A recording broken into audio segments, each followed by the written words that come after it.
जय हिंद साथियों।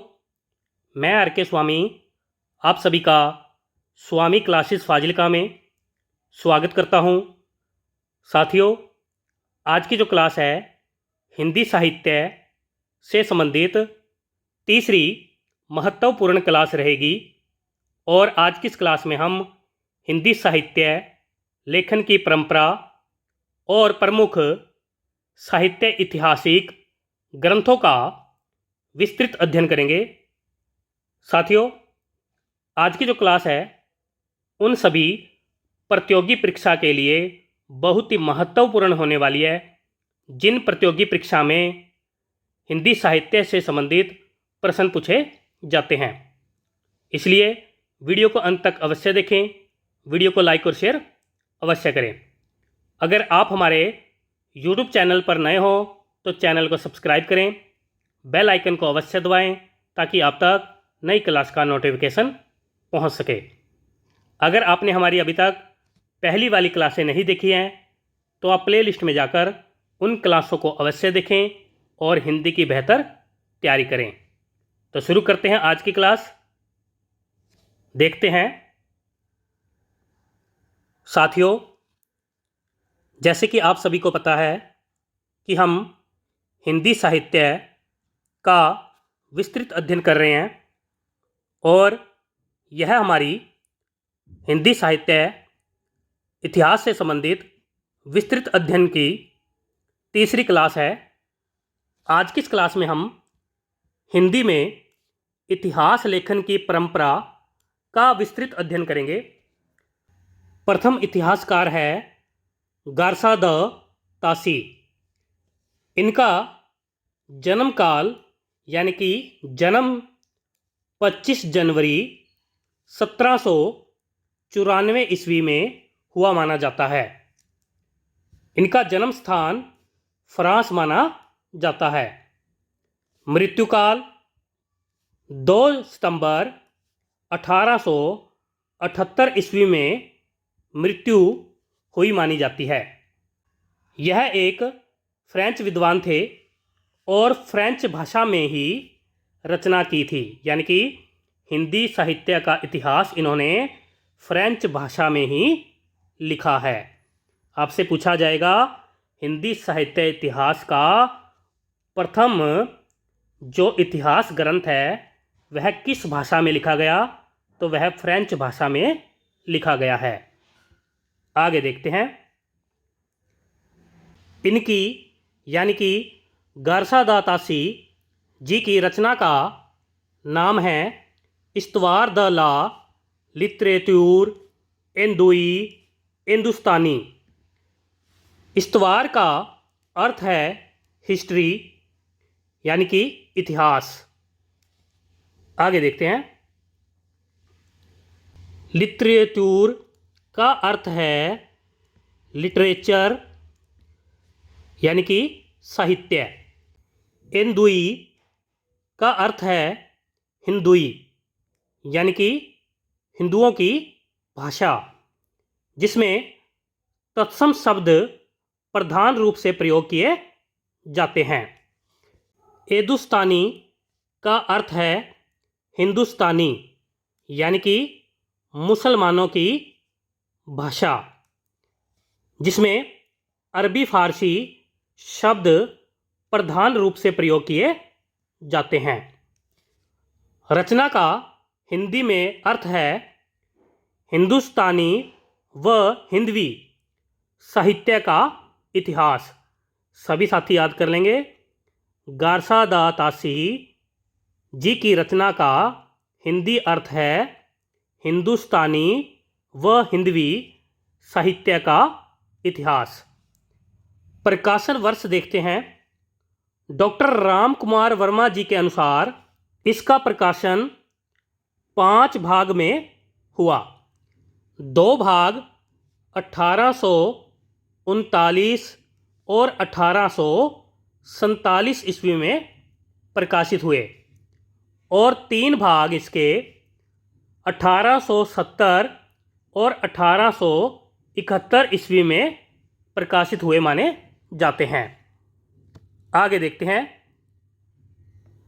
गारसादातासी जी की रचना का प्रकाशन 2 संस्करण में हुआ। प्रथम संस्करण और द्वितीय संस्करण। प्रथम संस्करण के 2 भाग प्रकाशित हुए हैं।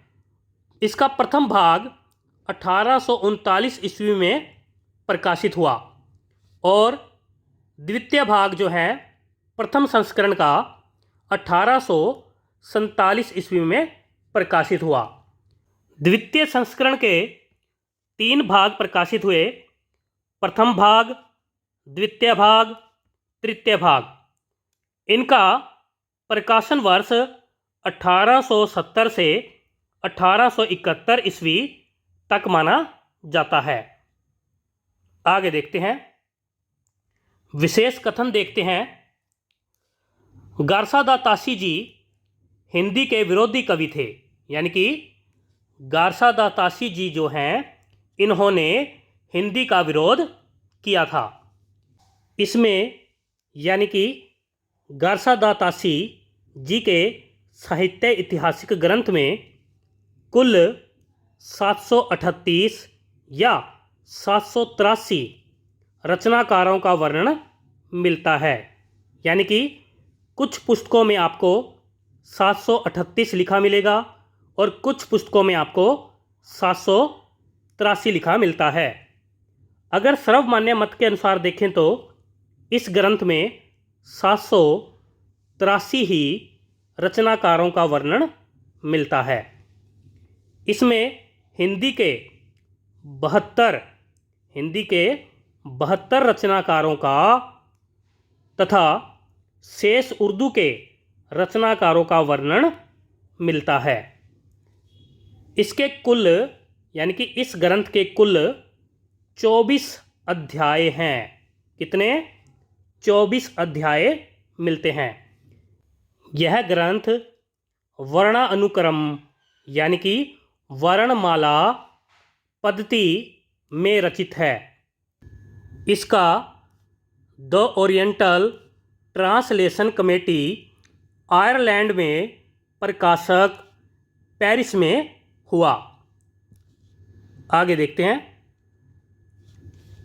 इसमें काल विभाजन का कोई प्रयास नहीं किया गया। यानी कि इस ग्रंथ में काल विभाजन के लिए कोई भी प्रयास नहीं किया गया। हिंदी के प्रथम कवि के बारे में कोई विचार नहीं हुआ है। इसमें यानी कि इस ग्रंथ में अंगद कवि को पहला स्थान और अंतिम स्थान हेमंत कवि को दिया गया है। अंगद रीतिकाल का कवि था, यानी कि जो इस ग्रंथ में पहला कवि है वह रीतिकाल का कवि माना जाता है। आगे देखते हैं, गारसादातासी जी के इतिहास ग्रंथ के प्रथम भाग यानी कि जो 1839 ईस्वी में प्रकाशित हुआ था, उसमें कवियों का परिचय तथा द्वितीय भाग जो 1847 ईस्वी में प्रकाशित हुआ था में कवियों की रचनाओं का परिचय शामिल है। यानी कि गारसादातासी जी का जो इतिहास ग्रंथ है उसके प्रथम भाग में हमें कवियों का परिचय मिलता है और द्वितीय भाग में हमें कवियों की रचनाओं का परिचय मिलता है।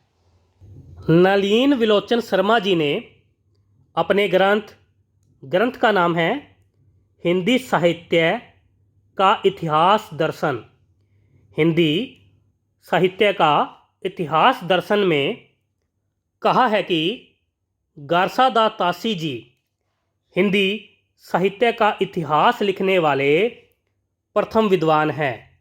यानी कि नलिन विलोचन शर्मा जी ने अपने ग्रंथ में लिखा है कि गारसादातासी जी हिंदी साहित्य इतिहास लिखने वाले प्रथम विद्वान हैं। आचार्य रामचंद्र शुक्ल जी ने इस ग्रंथ की आलोचना करते हुए इसे वृत्त संग्रह मात्र, वृत्त संग्रह मात्र कहा है। आगे देखते हैं।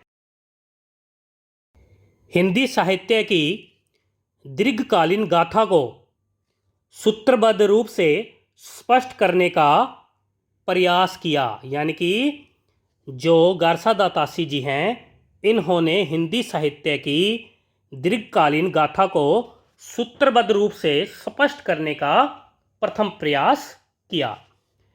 इस्तवार दा ला लिटरेतूर इंदुई हिंदुस्तानी ग्रंथ का अनुवाद देखते हैं। फारसी भाषा में अनुवाद मौलवी करीमुद्दीन जी ने इसके यानी कि गारसा दातासी जी के ग्रंथ के प्रथम 2 भागों का अनुवाद किया। यानी कि मौलवी करीमुद्दीन जी ने गारसा दातासी जी के ग्रंथ के प्रथम 2 भागों का फारसी भाषा में अनुवाद किया। नंबर 1 पर है तबकात ए शूरा, यानी कि प्रथम भाग का नाम है तबकात ए शूरा। दूसरे भाग का अनुवाद तजकीस ई सूराई हिंदी नाम से किया, जिसे हिंदी और उर्दू साहित्य का प्रथम इतिहास माना जाता है। इसको अंग्रेजी में उर्दू कवियों का इतिहास और हिंदी में शायरी का तजकीस कथा कहा जाता है। हिंदी में शायरी का तजकीस कथा कहा जाता है। इसका प्रकाशन 1848 ईस्वी में फारसी भाषा में हुआ। इसमें रचनाकारों की संख्या 1004 मानी जाती है। आगे देखते हैं। इसमें हिंदी के 60 या 62 रचनाकार थे। यानी कि इस ग्रंथ में हिंदी के 60 या 62 रचनाकार ही शामिल थे। तजकीस ई सूराई हिंदी में प्रथम बार काल क्रम यानी कि समय के क्रम का ध्यान रखा गया। आगे देखते हैं। हिंदी में अनुवाद यानी कि गारसा दातासी जी के ग्रंथ का हिंदी में अनुवाद डॉक्टर लक्ष्मी सागर वासरणय जी ने गारसा दातासी जी के इतिहास ग्रंथ का हिंदी में किसमें हिंदी में हिंदुई साहित्य का इतिहास, हिंदुई साहित्य का इतिहास नाम से अनुवाद किया। यानी कि डॉक्टर लक्ष्मी सागर वासरणय जी ने गारसा दातासी जी के इतिहास का हिंदी में अनुवाद किया, हिंदुई साहित्य का इतिहास नाम से। आगे देखते हैं। इसका प्रकाशन 1952 ईस्वी में हुआ। इसमें कुल रचनाकार 358 शामिल थे, जिसमें हिंदी के 220 कवि थे। हिंदी के कितने थे? 220 कवि और कुल कितने? 358।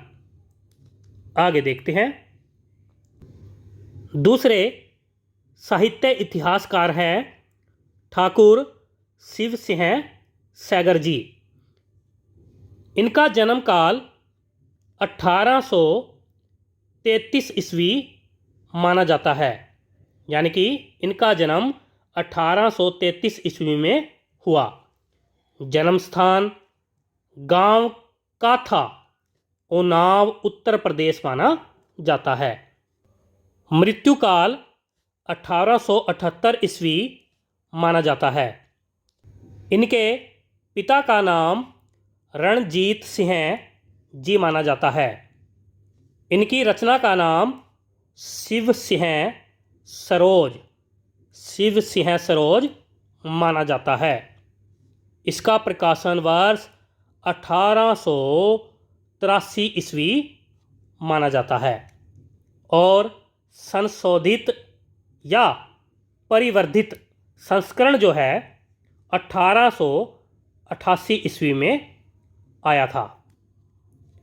प्रकाशन स्थान नवल किशोर प्रेस लखनऊ माना जाता है। यानी कि शिव सिंह सरोज ग्रंथ का प्रकाशन 1883 ईस्वी में नवल किशोर प्रेस लखनऊ में हुआ। आगे देखते हैं, विशेष तथ्य देखते हैं।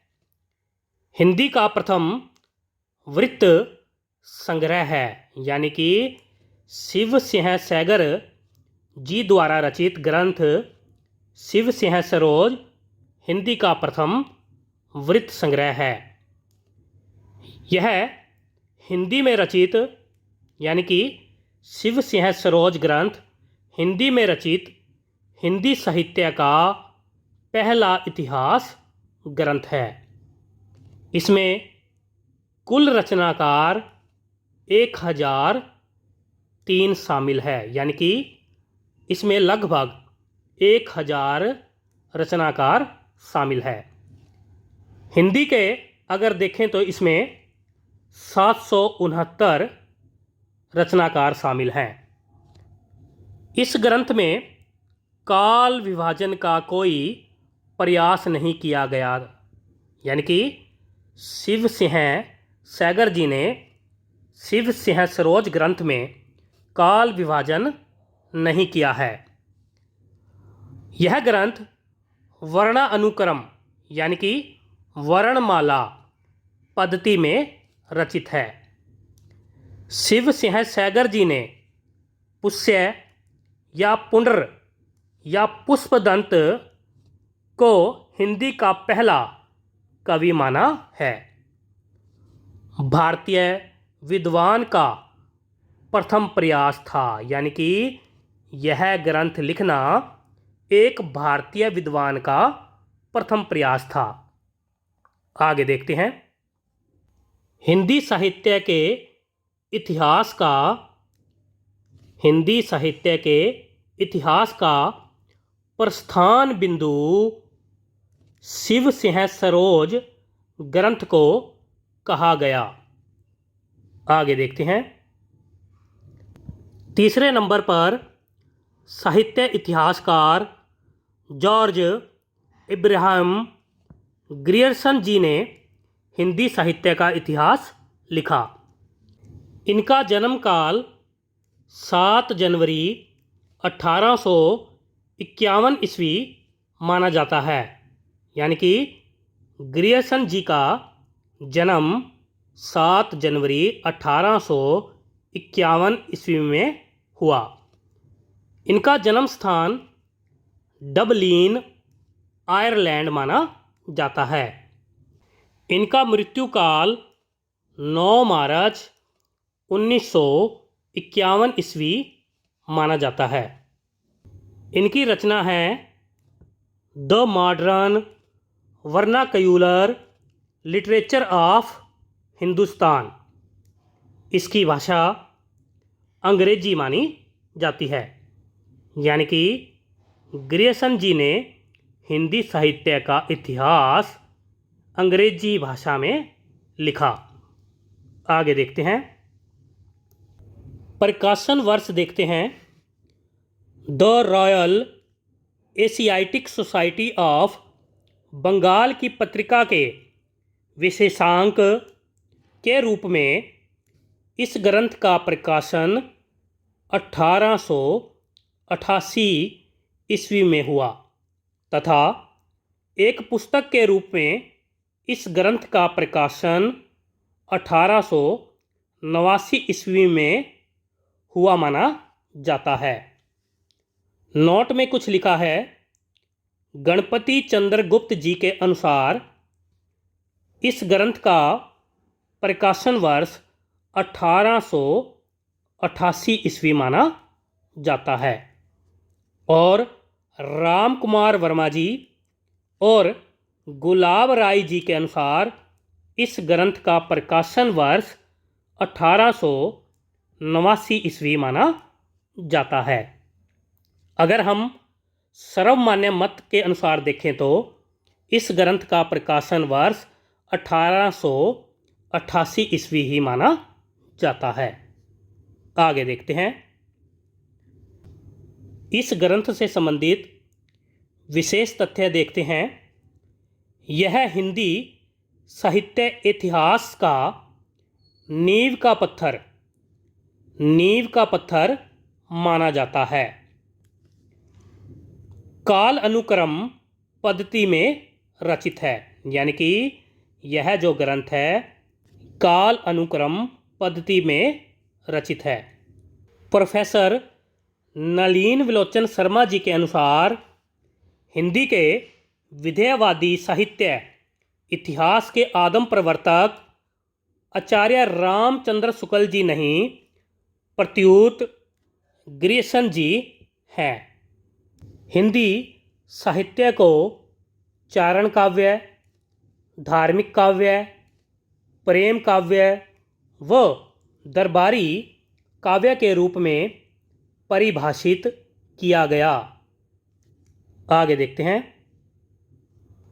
डॉक्टर किशोरी लाल गुप्त जी के अनुसार सच्चे अर्थों में हिंदी साहित्य का प्रथम इतिहास ग्रंथ है, यानी कि ग्रियर्सन जी के द्वारा रचित जो ग्रंथ है यह सच्चे अर्थों में हिंदी साहित्य का प्रथम इतिहास ग्रंथ है। डॉक्टर किशोरी लाल गुप्त जी ने the modern vernacular literature of Hindustan का हिंदी अनुवाद किया, जो 1957 ईस्वी में हिंदी साहित्य का प्रथम इतिहास नाम से प्रकाशित हुआ। इस ग्रंथ में कुल रचनाकार 952 थे और सभी हिंदी के थे। आगे देखते हैं। ग्रियर्सन जी ने इस ग्रंथ के लिए शिव सिंह सैगर जी के ग्रंथ शिव सिंह सरोज से सामग्री ली। इस ग्रंथ में 900 वर्षों के इतिहास का वर्णन किया गया है। आचार्य रामचंद्र शुक्ल जी ने इस ग्रंथ को बड़ा वृत्त संग्रह कहा है। इस ग्रंथ में 11 अध्याय हैं। प्रत्येक अध्याय एक काल विभाजन है।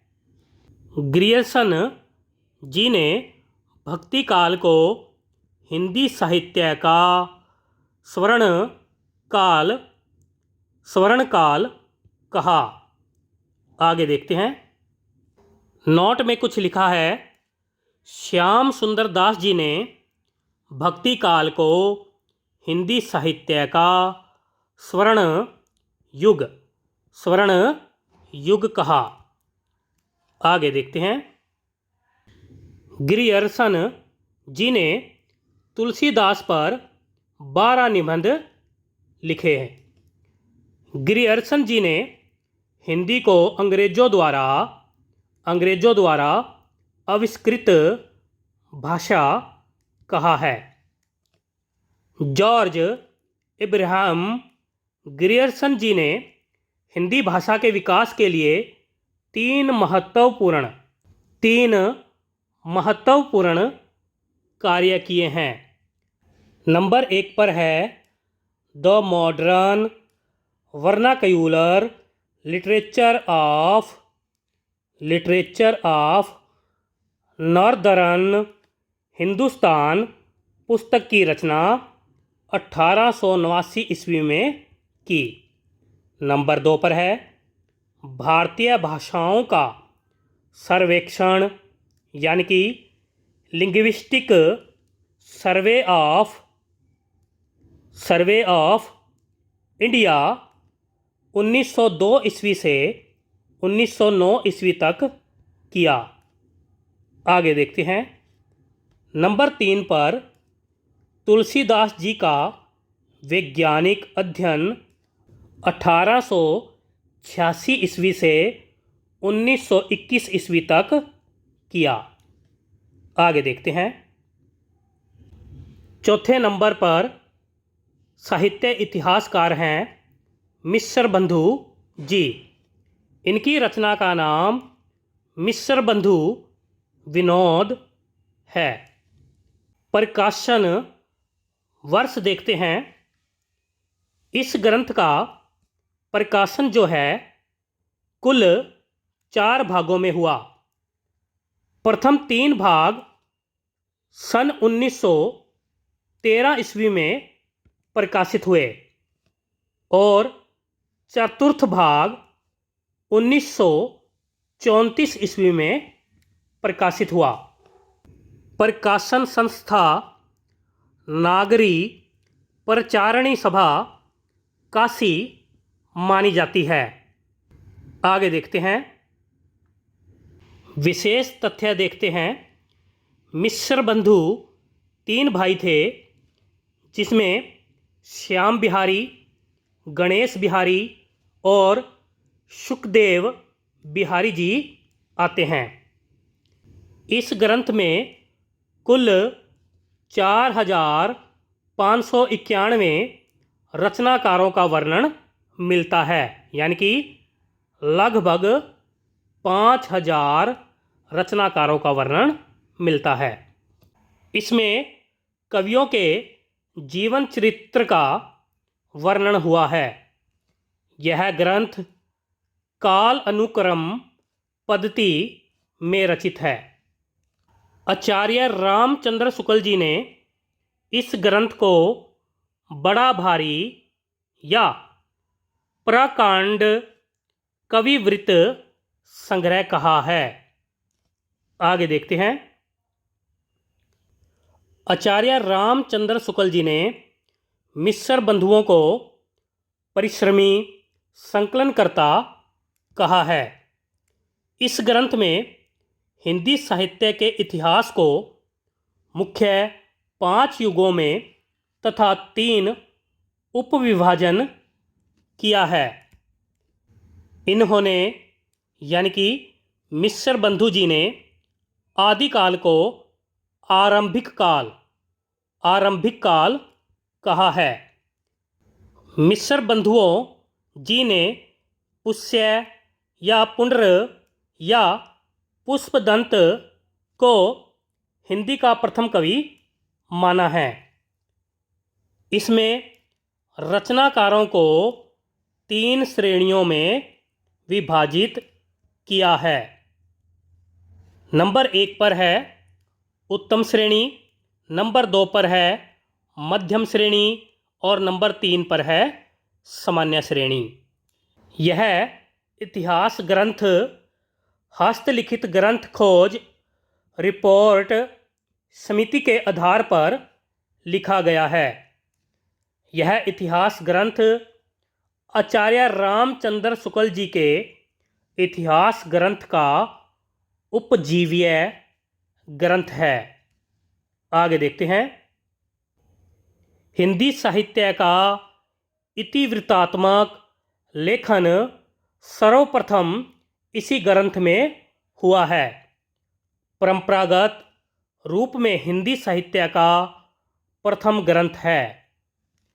ग्रियर्सन जी की पद्धति का अनुसरण करते हुए इसमें प्रत्येक कवि को एक सुनिश्चित संख्या प्रदान की गई है। यह ग्रंथ 2250 पृष्ठों में लिखा गया है। आगे देखते हैं। आधार ग्रंथ देखते हैं। इस ग्रंथ की रचना करने के लिए मिस्र बंधुओं जी द्वारा पूर्व रचित यानी कि पहले रचित निम्नांकित रचनाओं तथा सूचनाओं का सहारा लिया गया है। नंबर 1 पर है कवियों का स्वचरित ग्रंथ। नंबर 2 पर है शिव सिंह सरोज व अन्य ग्रंथ। नंबर 3 पर है the modern vernacular literature of Hindustan. Number 4 पर है मुंशी देवी प्रसाद जी तथा जोधपुर के लेख। नंबर 5 पर है मिस्र बंधुओं की स्वकीय जांच एवं किंवदंतियाँ। नंबर 6 पर है काशी नागरी प्रचारणी सभा की खोज रिपोर्ट। यानी कि मिस्र बंधु जी ने अपने साहित्य इतिहास ग्रंथ लिखने के लिए इन सभी तथ्यों का सहारा लिया था। आगे देखते हैं। नोट में कुछ लिखा है। इस ग्रंथ को प्रस्तुत करने में विभिन्न हिंदी प्रेमियों ने भी कवियों के विवरण भेजकर मिस्र बंधुओं की सहायता की थी। खोज कार्य चला 1900 ईस्वी से 1921 ईस्वी तक। आगे देखते हैं। मिस्र बंधु जी का अन्य ग्रंथ है हिंदी नवरत्न। इसका प्रकाशन वर्ष 1910 ईस्वी माना जाता है। इसमें यानी कि हिंदी नवरत्न ग्रंथ में 9 कवियों का वर्णन किया गया है, जिसमें तुलसीदास जी, सूरदास जी, कवि देव जी, बिहारी जी, त्रिपाठी बंधु जी यानी कि भूषण, कवि भूषण और मतीराम, केशवदास जी, कबीरदास जी, चंद्रबरदाई जी और भारतेंदु हरिश्चंद्र जी का वर्णन किया गया है। सभी साथी याद कर लेंगे। प्यारे साथियों, यहाँ से आगे हम कल की क्लास में अध्ययन करेंगे। आशा करता हूँ आज की इस क्लास में आपको बहुत कुछ नया सीखने को मिला होगा। अगर आपको क्लास अच्छी लगी हो तो लाइक और शेयर अवश्य करें। अगर आप हमारे YouTube चैनल पर नए हों तो चैनल को सब्सक्राइब करें, बेल आइकन को अवश्य दबाएं ताकि आप तक नई क्लास का नोटिफिकेशन पहुंच सके। अगर आपने हमारी अभी तक पहली वाली क्लासें नहीं देखी हैं तो आप प्लेलिस्ट में जाकर उन क्लासों को अवश्य देखें और हिंदी की बेहतर तैयारी करें। तो मिलते हैं कल रात 8 बजे अगली क्लास में। तब तक के लिए जय हिंद।